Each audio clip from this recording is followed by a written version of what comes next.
That was Mary J. Blige, Reminisce. There are people who say elections do not have consequences, that those people are all the same. We're seeing the direct opposite of that right now. An extension of that right now is what has gone on in Alabama, where the Supreme Court there. First off, white people in Supreme is a weird combination for me. Like, it's a weird thing because it never works out good. But now, I'd say this. White dudes in robes, be they black or white, have not been a boon for black people. But so they decided that they would recognize IVF, frozen embryos, as people. Contrast with the fact that at that very same time, Alabama was refusing to take federal funding that would feed poor kids.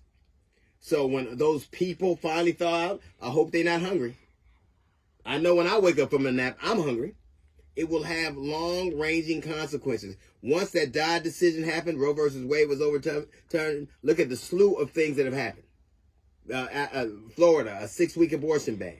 There are people who are proposing in North Carolina that a woman seeking a death penalty can get the death. Woman seeking abortion can get the death penalty.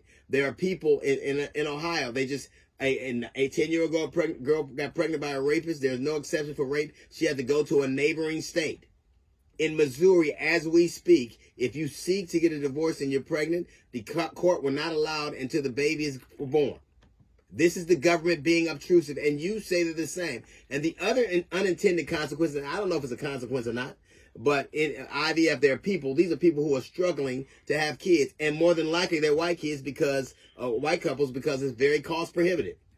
It's a lot. You got to pay a lot to go have money, have the treatment and the shots and harvest the eggs. It takes a lot. And one of the things that happens is that we know that there's an uptick in young people, young men and women, getting cancer.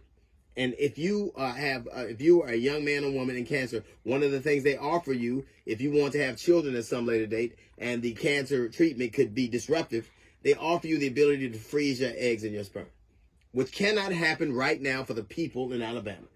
One of the Supreme Court justices, when he made the decision, he didn't quote legal precedent, he quoted God. It's an affront to God. It's interesting that people that made it easier for young kids to work in dangerous jobs, that make it harder for poor people to eat, now would quote God. That's the thing. God is making you do this. He doesn't want you to feed the poor or look out for the children. The only thing they care about is when the child is in the womb, when he's out, they're on their own. They don't care about what they're trying to do is to make sure that a woman has children. That is it. You heard Tommy Tuberville. This is not me saying it. He said we need more kids. Byron Donald says we need to breed families. These are not me saying that. This is what they talk about. And you best believe that Trump got in office, he would appoint 2 more Supreme Court justices who would be just like the 3 he had. And you would never see a semblance of this country again. They're not the same. But it's interesting what courts have done.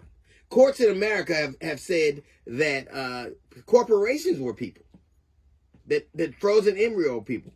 But they also said that black people were 3/5 a person. Isn't that ironic? You know how you can tell frozen embryos are not people? Because if you put a baby in the freezer, your ass going to jail. Where's little Johnny? Next to the fish sticks. Get the car. Get the police. It's interesting in one of the very states that now is at the forefront of calling frozen embryos people, said Negroes weren't. That's a little note from the GED section. Got the Jazz Report coming up in 15 minutes. It's the D.L. Hughley Show.